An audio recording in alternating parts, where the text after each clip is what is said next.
OHM พิมพ์เสือเสนอวิธีลงโปรแกรม Corridor X5 และขั้นตอน Add Driver ของเครื่องตัดสติกเกอร์ทำอีทแมนให้เขาใส่แผ่นโปรแกรมที่ว่าทางห้างเขาแถมให้เนาะเอาเข้าไปในคอมพิวเตอร์หลังจากนั้นให้ Copy ไปสร้างโฟลเดอร์ไว้ในคอมพิวเตอร์ของท่านเนาะเพื่อให้ซอกหาง่ายป้องกันบาดแผ่นใส่บ่ได้เขามีไฟล์อยู่ในคอมพิวเตอร์ให้ Copy มาหลังจากที่ว่าเขา Copy แล้วเนาะแมนให้ลงโปรแกรม TeamViewer ก่อนหมดกด Next ไปเลยให้เลือก Personal เนาะ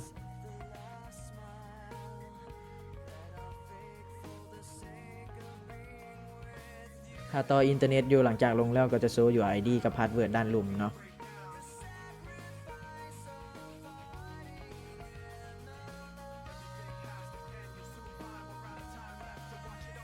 ต่อมาแมนเราจะต้องมาลงโปรแกรม Card OK Master เป็นโปรแกรมไดคัสแล้วเข้าไปไฟล์ Setup กันเลยกด Next ต่อไป Save แล้วก็กด Next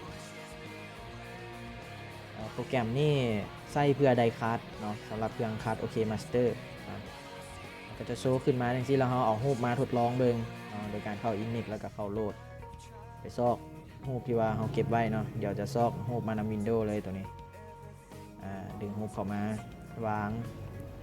ตอนนี้บ่สามารถเคลื่อนย้ายรูปได้เนาะฉะนั้นเราต้องเข้า Option ก่อนแล้วก็เข้า Enable Image ตอนนี้เราสามารถเคลื่อนย้ายรูปได้ละเราคลิกขวาแล้วก็ลงมาที่ Attribute เพื่อมาปรับขนาดของรูปเราเนาะให้รูปน้อยลงให้อยู่ในขนาด AC ให้ได้หลายๆอันเนาะตัวนี้จะใช้เพื่อไดคัสรูปภาพหรือว่าโลโก้เนาะจะเป็นขั้นตอนของการลงโปรแกรม Corridor X5 เนาะสวิตช์แมนให้เขาเปิดคีย์ก่อนสำหรับคีย์แมนให้เปิดต่อเนื่องเลยเนาะลงแล้วกับบ่ให้เขามอดเพื่อเนาะเพื่อเขาจะต้องได้ Activate ก่อนกด Accept แล้วก็กด Next ไปเลยเนาะตอนนี้เขามี Serial เขาก็ Copy ออกมาเลยก็มาวางใส่ Serial Number จากพาใส่แล้วเขาก็กด Next ไปเลย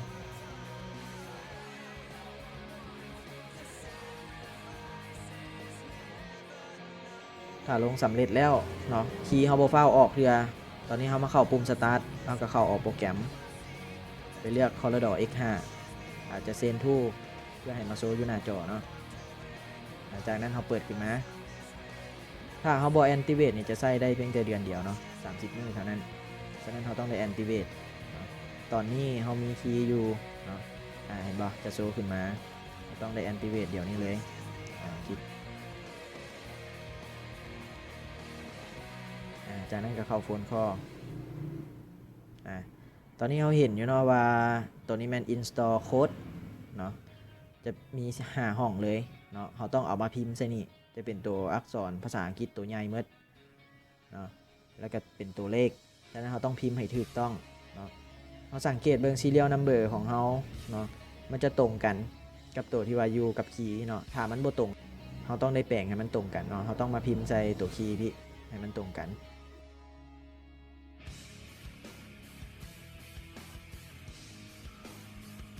พิมพ์ใส่เลยเนาะ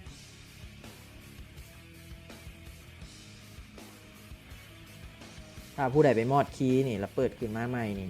serial number นี่ก็ถือว่าบ่ตรงกันละเราต้องได้มาพิมพ์ใส่ใหม่พิมพ์ทั้ง2แถวเลยหลังจากเขาพิมพ์แล้วเนาะเอามากดคืนแล้วก็มากด activate เลยกด activate ได้เราก็ copy ไปแล้วก็มาพาสใส่หลังจากพาสแล้วก็กด continue ไปเลยแล้วก็กดโค้ดถือว่าขั้นตอนการลงโปรแกรม Corridor และ Activate นี่ก็ถือว่าสำเร็จเนาะเข้ามาตั้งหน้าเกียร์เลือก A3 เลย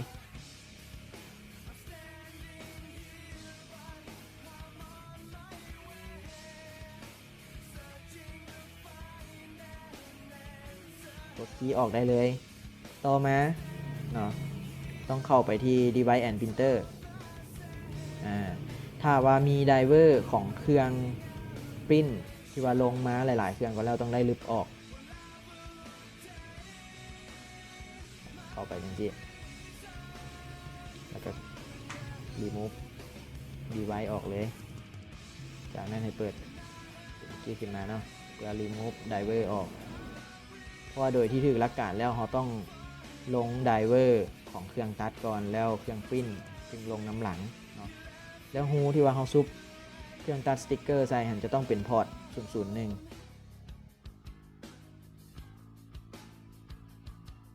เขาซุปเครื่องเข้าไปละมันจะโชว์ดีไวซ์ขึ้นมาเนาะเข้าฮาร์ดแวร์แล้วก็เข้า USB support เราจะเห็นว่าโลโก้พอร์ตมันจะว่องขึ้นเป็น001 001อย่างเดียวเนาะคอมพิวเตอร์ของทุกท่านต้องเป็น001เด้อจากนั้นให้เขาเข้าไปแอดปรินเตอร์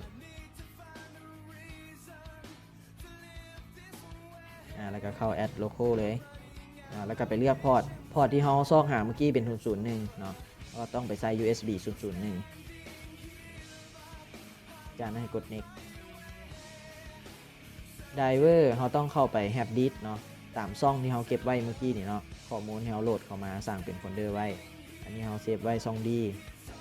แล้วก็เข้าไปโปรแกรมเนาะจะเป็น03คัดโอเคไส้เนาะ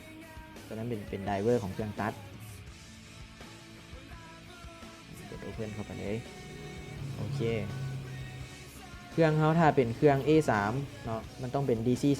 330ถ้าเป็น AC ก็ต้องเป็น DC 240แต่ปัจจุบันของเขาเป็น A3 เป็น DC 330แล้วก็กด next ไปเนาะก็ install เลย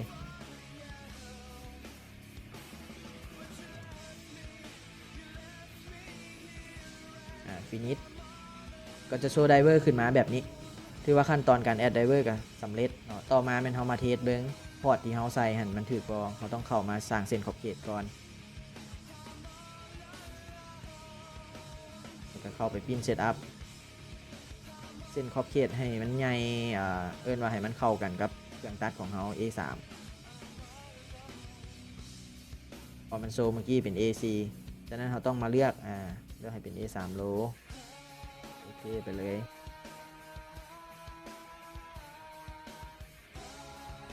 สังเกตเห็นเส้นขอบเขตของเขาเนาะยาว2เมตรเลยเกียร์เขาปัจจุบันเป็น A3 หน้ากว้าง30รวงยาว42เนาะเขาอยากให้รวงยาวของเขายาวไป2เมตรก็ได้เช่นกันเนาะไม่มีปัญหาแต่ห้ามเกิน2เมตรเนาะเพราะว่าเครื่องตัดเขาตัดได้ยาวสุดแมน2เมตร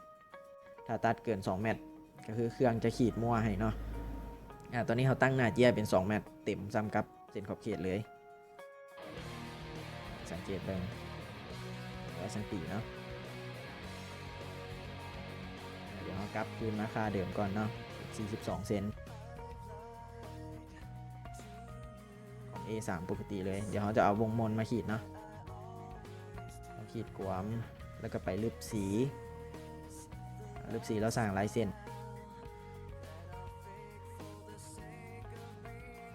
พอเครื่องเขาอ่านลายเส้นเนี่ยเนาะแล้วก็ไปสั่งปิ้นเลยต้องเบิ่งปรินเตอร์เป็นคัดโอเค DC 330เซเลนเพจแล้วก็เข้า Layout Top Left Corner เนาะ Apply แล้วก็สั่งปริ้นเลยเครื่องตัดเขาก็จะซัพพอร์ตแบบนี้ให้เจ้าเลยมาข้อนี้ขั้นตอนของการลงโปรแกรม Corel Draw X5 เมื่อกี้คราวนี้ถ้าผู้ใดมีปัญหาก็สามารถโทรเข้ามาสอบถามตามเบอร์ที่โชว์ขึ้นนี้เลยขอขอบใจหลาย